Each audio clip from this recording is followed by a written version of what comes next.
Hey, this one's a little bit more unstructured. I just finished the actual filming portion for the wiener kebab review. I don't know which one's going to come out first. This might just get thrown together, shot up, and then as I have this up, I'll edit wiener kebab. But they should be out within a couple hours of each other.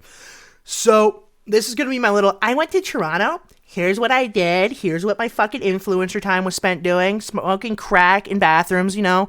But yeah. No, it was great. Fucking great time. I'm going to be mentioning some brands, some places.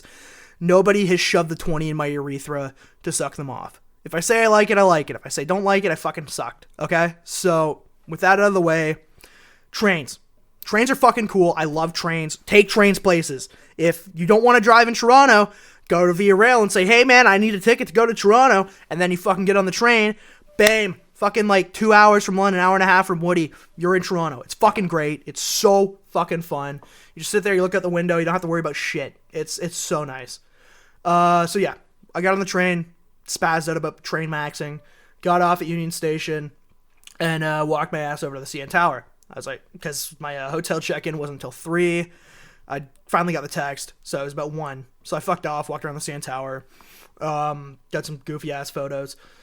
Saw this, wherever the fuck I decide to put it here. Yeah, we'll put that there, hopefully. This fucking bottle of Johnny Walker Black sitting there by the roundhouse.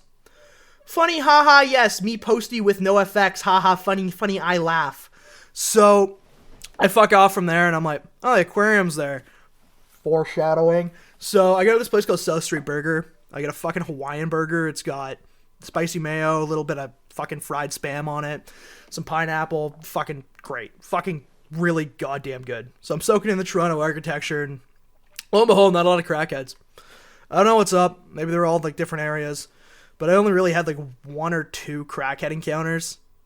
Same shit in Woodstock. But yeah, so I hopped the 510 subway, took it over to my hotel, and we're staying at the Annex. Now I want to, once again, not paid. Annex Hotel. Me likey Annex Hotel very much, very good. Here's like 1 or 2 photos of our room, fucking wherever the fuck I put them. But yeah, so we get in there. I think it was, yeah, we're gonna have like 3 or 4 guys stay. We only ended up having 3.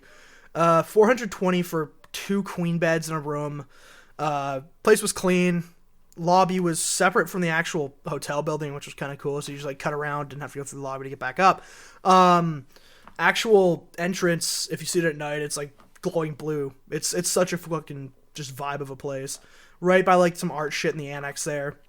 And yeah, so yeah, room's great. They have a record player in there. And a little bit of music playing behind right here.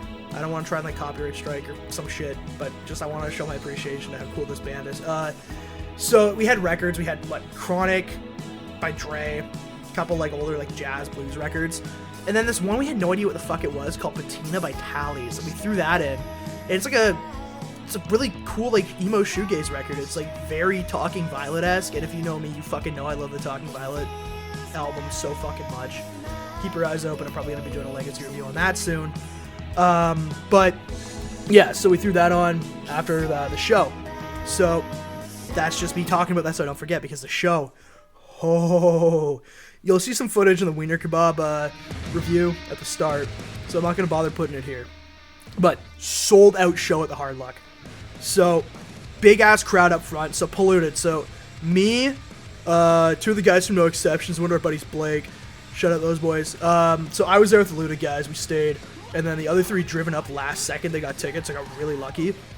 So there's me, and then the other 3 guys standing there just like fucking ready to go for Looted. And we're sitting there, I'm screaming all lyric, I'll scream the words. And then the breakdown for I Wish I Was Blissfully Ignorant hits. And I'm already like 4 or 5 deep. I'm fucking feeling it. So, yeah, so I look at Sam from No Exceptions, and he doesn't, I don't know if he registered or not, but so, loneliness of facing facts or looking at the barrel of the, and I fucking just right into him. And then he slams back, and he like 5 or 8 people in the pit and shit. And then we start a couple more. And then, yeah, I brought my cousin out to the show, and she had a fucking blast. Shout out Gina, hell yeah. But, yeah, so we're fucking, we're there. And the second band, Sofiacide, they're pretty cool. They were for the most part, I really fucked with their stuff. But at the end, they started playing some, like, shit that you need to be on Molly on to fucking understand, man. Like, I'm talking, like, actively overdosing to understand what the fuck was going on with that last track. But for the most part, they were playing some, like, really cool, like, 80s throwback shit. It was fucking great. And then Wiener Kebab came on. I don't even know what to say. They were fucking phenomenal. I was not near the back for Julio, and Julio sounds so different live. It's so cool. And then they were having these kid issues with the, I think the actual, like, drumhead for the kick fucking, like, committed suicide somewhere during Sofiacide's fucking set. And, yeah, so they got that fixed finally. Fucking, Matt from Polluted, drum tech fucking McGee there, fucking went and fixed her up. Yeah. So they played their set. They played the fucking opening to Stairway like 4 times, and we were screaming encore by like the 3rd song. Remember the guitarist, he fucking goes, "Why is everyone fucking screaming encore, man? Is it the Stairway over and over?" And then they fucking played the rest of the record. I think this happened after Bolero. It's pretty juice, so it was either after Julio or after Bolero, one of the two. And it took about like 15 minutes, but they were like shout out to the fucking Wiener Kebab boys, man. They know how to work a crowd for 15 minutes with no music. That was fucking impressive. And yeah, so fucking that happened, and then I guess I had a security at the Hard Lucks, also the head of security at Sneaky D's. So Buddy comes up on stage, and I'm getting texts from my cousin. I'm getting texts from the Luda boys, and it's like, "Oh, what are we doing after?" We have a hotel room in Toronto. It's 11:30. We're not going to fucking bed. And I'm sitting there, I'm juiced. I'm like, fucking, I don't know, man. That's all I know is not fucking bed. And then lo and behold, Jesus himself comes up and he goes, "I'm the head of security at fucking Sneaky D's and Hard Luck. I like you guys. You're getting into Sneaky D's for free tonight." And they have emo night going. So we wind up walking our asses over to Sneaky D's. It's about 10 minutes. And I'm just like, "Toronto. Take photo of Skyline. Photo of Skyline. Woo!" You know what I'm saying? So we get over there to Sneaky D's. We get up. Wall of fucking humidity, dude. There's like 1,000 people up here. Fucking floor shaking from jumping. It's nuts. Get a fucking strongbow in me. Fucking head over. Start moshing. And I guess the people in Toronto don't have the "don't bring your fucking beer into the mosh pit" rule that the London scene has, because I'm like coated in beer. And so 2 of the guys from Wiener Kebab and Matt and Hunter from Polluted show up to the Hard Luck right as Duality starts.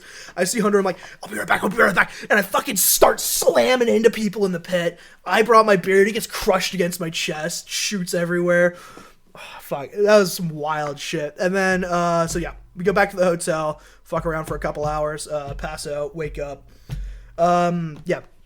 So I'm on the fucking subway, jump forward a bit. I'm on the subway back to, also, annex shower. 8 out of 10, solid shower. But yeah, so I'm on the subway, the 510, heading back to Union. I'm like, okay, I got a few hours, I'll figure out something to do. I'm like, should I go to the ROM? Nah. Aquarium. I went to the fucking aquarium. And I was coral reefing that Benjamin motherfucker. That shit was nice. So, yeah, I'm sitting there, I'm chilling, and I go into the aquarium. But before that, remember that bottle of Johnny Walker Black? Still there, reigning champ over 24 hours. This random homeless guy's bottle of Johnny Walker Black. So, yeah, I get into the aquarium. I'm just saying, I got my headphones on. I look like I'm like fucking like sensory issue McGee here. Sunglasses on, so I'm walking around. I'm listening to like all this like old like goth rock. I'm stoned as shit. It's fucking great. So I get to it's like rock lobster in real life, man. You think when you go to an aquarium and they have lobsters, you think they just like went down to Sobeys and they went, yeah, good enough. Yeah, bought like 5, liberated them from Sobeys and brought them. Or you think they like spent a bunch of money? Because I know every other animal is going to cost a ton of money to import. Are you gonna spend the same money on the lobsters? Or are you gonna send Jimmy the intern a click away to go to a grocery store to buy some lobsters from there? You got 2 options here. And I mean, is anyone going to get pissed off that you saved fucking Billy and Susie the lobster from getting cut up and served by Chef Ramsay? I don't fucking know. I mean, I wouldn't give a shit. But yeah, it was sick as fuck in the aquarium. The jellyfish room, man. The jellyfish room. That After Dark by Mr. Kitty. Dude, I felt like fucking Ryan Gosling and Blade Runner, man. Just, you know what I'm saying? Shit was lit. So I get out, and then I just walked around. I was trying to find food. Went to this place called Gutbuster Subs. It's been there since fucking like 74. Hasn't been updated. It's like 3 people inside. It's this tiny ass little establishment. It's one of those like 1-floor building things. It's in the middle of downtown Toronto for like some weird reason. Maybe that's just every big city and I'm just spaz because I only know London. But best fucking steak and cheese I ever had in my life. Get to Union. I'm like somewhere around trying to finally find it. And I'm going down the stairs. I've almost made it out of Toronto with no big issues. The boss music kicks in. This 6'8" motherfucker with a crack pipe in his hand and hair that's like red and all like this. I don't know how the hell his hair was like standing like fucking this, but it was. It looks like Sideshow Bob mixed with a fucking like Pogo the Clown, high on crack. Motherfucker's kind of dancing around. He sees me. I'm like right in his line. He fucking just like Kubrick stares me like a motherfucker. I fall the last 2 steps. I get my ass up and I dart into that fucking building like my life depends on it. This motherfucker was not fucking around. Like just fucking dancing to